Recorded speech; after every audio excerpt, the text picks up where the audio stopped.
morning and welcome to Rising. It's a gray day for me and Briahna, but we have some very exciting breaking news to get to. Obviously, important political and legal developments last night. Let's get right into it. Go ahead, Briahna. Well, Robby, the Colorado Supreme Court ruled last night that former President Trump is ineligible to appear on the state's 2024 presidential ballot. The ruling is based on language in the 14th Amendment banning individuals from taking oaths of office if they've participated in a, quote, insurrection. Justices for the court wrote in a unanimous majority opinion that President Trump's direct and express efforts over several months exhorting his superiors to march to the Capitol to prevent what he falsely characterized as an alleged fraud on the people of this country were indisputably overt and voluntary. For a little context, all 7 justices on Colorado Supreme Court were appointed by Democratic governors, and 6 of the 7 were confirmed to office by voters in subsequent elections. Of course, it's also true of the lower court, which was divided in its opinion. The former president responded to the court's decision in a statement made by his campaign. Unsurprisingly, the all-Democrat-appointed Colorado Supreme Court has ruled against President Trump supporting a Soros-funded left-wing group's scheme to interfere in an election on behalf of crooked Joe Biden by removing President Trump's name from the ballot and eliminating the rights of Colorado voters to vote for the candidate of their choice. Now, Trump is already receiving support from some of his 2024 competition on the matter. Here's Vivek Ramaswamy just last night. They have just tried to bar President Trump from the Colorado ballot using an unconstitutional maneuver that is a bastardization of the 14th Amendment to our U.S. Constitution. This was a provision, Section 3, that was designed to bar Confederate members, people who switched to the Confederacy, from actually being able to serve. That's very different than what's at issue here, to say the least. This is a hollowed-out husk of what the country was built on. The basic principle that we, the people, select our leadership, not the unelected elite class in the back of palace halls. That's old world Europe, not the United States. That's why I'm making a pledge today that I will withdraw, I pledge to withdraw from the Colorado GOP primary ballot unless and until Trump's name is restored. And it appears if the court's decision is upheld, Vivek won't be alone. An account for the Colorado Republican Party tweeted last night, "We will withdraw from the primary as a party and convert to a pure caucus system if this is allowed to stand." Friend of the show, Glenn Greenwald, weighed in as well, saying, quote, "As Biden collapses in the polls and Trump rises, Democrats are going to resort to increasingly desperate and anti-democratic means to ensure Trump can't run, all while they insist that only they are the guardians of democracy. This is playing with real fire." And I'm going to be doing a radar next on the specifically anti-democratic nature of this. So we'll talk about that more in greater detail in a minute. But I wonder, what are your top-line thoughts on this development? Yeah, I think politically the optics are tough for Democrats. This is not a state that Trump needed to win anyway, so it's kind of a fear victory here. And you can see already Vivek Ramaswamy posturing off of this, using it for political gamesmanship. He wasn't going to win Colorado either, right, but now he can have this moment of solidarity with Donald Trump and kind of brandish the brand. But that's, I think, a separate question from the legal merits of the thing. So there's this political question doctrine, right, which is a part of the legal analysis here. And it says that there are some questions that shouldn't be decided by unelected judges, that these kind of expressly political questions, like who's going to be the president of the United States, potentially, should be decided by the people of the country and not in the courts. I do think it's complicated in this instance because we do have a constitutional amendment which specifically speaks to the question of whether or not someone who has committed certain acts should be president. So in the same way that you wouldn't say it's a political question for a court to say, hey, you're not 35, you can't run for president, or hey, you weren't born in the United States of America, you can't be president. Clearly, this was one of those issues that the Constitution explicitly contemplates being handled by courts as opposed to elected officials. My hang up here is what feels like a premature decision to say that Trump did in fact participate in an insurrection when this is exactly the issue that's being worked out in court right now. And now this Colorado court that does not have the ability to actually put on a trial and adduce the facts is making what seems like a premature decision on the factual basis. Now, if there were already a court decision elsewhere that he had been convicted of participating in an insurrection, I think they'd be on much stronger ground here. Right. He's not been convicted yet of anything of the sort. He was impeached but not actually removed from office on that basis. There are so the questions, looking strictly at the legal aspect of it, there are questions about whether this should apply to the office of the presidency. That was what so the lower court ruling that this overturned said that, well, yes, Donald Trump did commit an insurrection, but the Section 3 of the 14th Amendment, which is the provision we're talking about here, doesn't apply to the president. The president's oath of office is worded slightly differently than what it prohibits in Section 3. I think in Section 3 it says anyone who violated their oath to support the Constitution, and the president's oath is actually to defend the Constitution, which maybe sounds like a subtle difference, but is part of the argument that this was not meant to apply to that branch. Yeah. I mean, obviously, it's the case that when they wrote Section 3, when this became part of the Constitution, they intended it to apply to Confederate leaders who had actually who had held office, right? Who had previously held office, not just any Confederate soldier, but someone who had previously held office and then had served in the Confederacy, who had literally taken up arms against the United States. You can when people characterize what happened on January 6th as an insurrection, I know some people mean that quite literally. A lot of people are using that in a more kind of catch-all term for what happened. You can think what Donald Trump did was very wrong, very bad. It's being worked out in the courts now whether it constitutes criminal acts. But it's not. He did not in the same sense that he didn't occupy the building with an attempt to form a breakaway republic or something, the way the Confederacy did. I don't have as much of a problem with that. I think that the nature of an insurrection is trying to take control of a country undemocratically. And we'll see what the courts hold, but the facts that have been laid out in the 1-6 indictments involve him doing exactly that. It's not that he inspired or incited a riot on January 6th. That's not the charge. The charge is that he participated in a weeks-long fraud to submit a fake slate of electors to Congress that would enable him to overturn the democratic will of American citizens in 7 states in particular. So to me, that is similar to any other kind of coup, what it's political coup versus a militaristic coup. I think that is rightly deemed an insurrection. I mean, the fundamental problem here is overturning the democratic will of the country and trying to take over the leadership of the country through means other than the legal democratic means.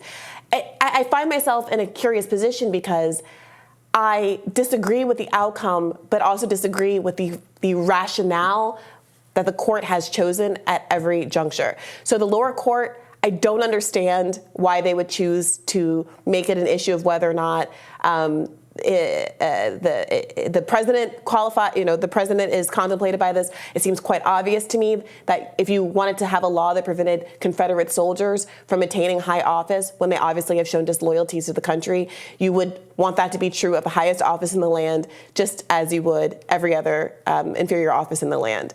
I don't understand the rationale of saying we're going to, without the benefit of an actual trial and adjudication of the facts, come to a determination that there has in fact been an insurrection, but not be looking at some of these other reasons as to why this case shouldn't go forward. I do think that Republicans are also going to have to look themselves long and hard in the mirror, though, because as much as there are these protestations around this political question aspect of it, for the reasons I stated before, I think that's not as big of an issue, but also because they have the precedent of Bush v. Gore. And they're going to have to contend with arguments that the Supreme Court already has a precedent of stepping in a much clearer case when it was not a constitutionally contemplated political, exception to this political question doctrine, and decided the outcome of an election in 2000. And so I do think a lot of the protestations here, whatever you think about them, are going to be read as largely hypocritical by at least half the country. Because of Bush v. Gore? Yeah. Well, but here it will be the Supreme Court saying, assuming, and I think there's good reason to assume that if they weigh in, they'll restore Trump to the ballot, saying that the people get to vote and that it gets to be decided. Right. I don't understand the question. What you're saying. It was a more dire interference in Bush v. Gore because it actually decided the election result. Here, regardless, frankly, it's not going to decide the election result. Trump didn't win in Colorado, it's a moot point. But to sit here and make the argument that this is a political question, that the liberals are interfering in an inappropriate way, that this should be decided by the people of a state, when that was not the argument that was being made back in 2000, I think it's difficult for Republicans. And Republicans historically get away with these sorts of things. Right now, there's an ongoing investigation and a lot of controversy around evidence that Clarence Thomas on the Supreme Court openly was agitating for higher pay, saying if he doesn't pay enough, if he doesn't earn more money, he's going to quit the Supreme Court. And there's now a story, we haven't covered it yet on this show, but that he, after making those kind of protestations, was the recipient of a large number of donations from exactly the kind of people who are formally in front of the court on a regular basis in a way that really presents a true conflict of interest in undermining the integrity of the Supreme Court altogether. But despite all of these scandals happening, he's been in a number of these scandals for well over a year now. It doesn't seem to have any political consequences. And I do think that there is a world in which Republicans don't seem to have to face the political consequences of a lot of the actions of their actors. Democrats tend to get shamed out of pursuing, I think, anti-democratic avenues like this. So it'll be interesting to see if Democrats back down to the public pressure here, or if they say, hey, it's our turn at bat. We live in an undemocratic country. Let's push forward. Democrats similarly have a hypocritical issue, I would say. No, go ahead. I'm sorry. Just one other thing is that Democrats have to deal with the hypocrisy of doing the exact same thing to Marianne Williamson and Dean Phillips in Florida, stripping them summarily off the ballot without even the hook of a constitutional provision like the one we're looking at here in the 14th Amendment. And they're going to have to explain that to the public. Democrats they are pursuing criminal charges against Trump in 4 different jurisdictions. They have now found a literal, what I would call a technicality legal argument to possibly keep him off the ballot. I mean, I think we have evidence they're resorting. I mean, you can think these things are merited and turnabout is fair play, and you have to do whatever you can to get your team over the finish line. But I would say they are absolutely resorting to anti-democratic means, which I'm going to talk about more in a minute. I don't know that I understand the Bush v. Gore. I mean, Bush v. Gore. I mean, that was a very unique and difficult legal situation because Florida essentially held. I mean, not all of Florida, but the one county that printed those ridiculous ballots essentially held an illegitimate election because they printed the ballots wrong and caused people to vote for the wrong person. And I don't know what should have been done in that situation. Yeah, well, if I recall correctly, there was this question of whether or not they should throw the decision back down to the states. There was some technicality that said the state's deadline for assessing these kinds of issues had passed, and therefore it technically couldn't do so. So there was a lot going on there where there was a choice, some would say a rationalization, to allow the Supreme Court, with the composition that it had, to make a decision that was obviously going to be advantageous to the person who did not win as many votes in the state of Florida, the governor of a state that obviously also happened to be related to the presidential candidate in that case.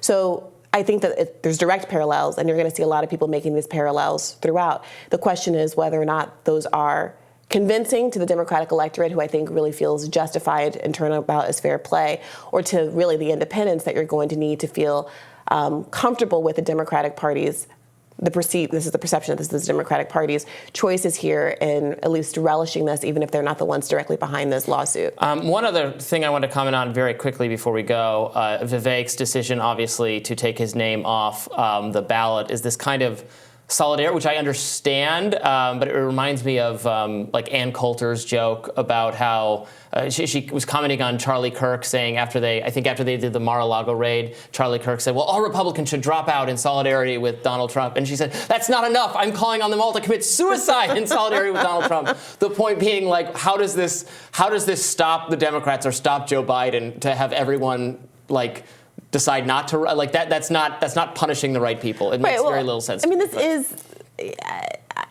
doesn't matter. This is a Colorado primary, but if this logic, if this logic is applied more broadly, this is what's going. Like, yes, just keeping him off the primary ballot in Colorado doesn't matter. Even if he was not on the general election ballot in Colorado, it probably wouldn't matter either. Although that's still crazy. But if this logic is adopted elsewhere, unless the Supreme Court says it shouldn't be, then that's keeping him off the Sure. ballot. And we would need some Republican on the ballot. They're all going to decide, well, I'm not going to run either. Well, no one's Great, going good to job. agree to this except for Vivek Ramaswamy, which is what this is all about. This is about Vivek Ramaswamy making a hit on the other Republicans in the race. This isn't about Donald Trump at all. It's about him showing he's the most loyal one of the group, which is, I think, the problem that all of the primary candidates have been dealing with. At what point are you going to be willing to distinguish yourself against Donald Trump, especially since a majority of Republicans actually aren't wild about him facing 4 indictments? That's one of his genuinely vulnerable spots, with most Republicans saying that he is in fact indicted. Now, these are polls, and who knows if people are being honest in these poll results, but if he is in fact indicted, that they don't want to vote for him either. If voters are feeling that way, but the candidates aren't willing to articulate even in this moment that, hey, if he did do the thing and is convicted of the thing, then I would agree that that is bad and you should vote for me, then what are they even arguing in the first place? Yeah, Why are they running? I'm just saying, before Vivek, like, if Trump gets convicted, before Vivek, like, marches in solidarity off to the jail cell as well, I want to have an intervention with him. We will keep talking about this coming up next. We've also got a great interview with Gabriel Shipton, brother of Julian Assange. Fantastic show today. Stay tuned.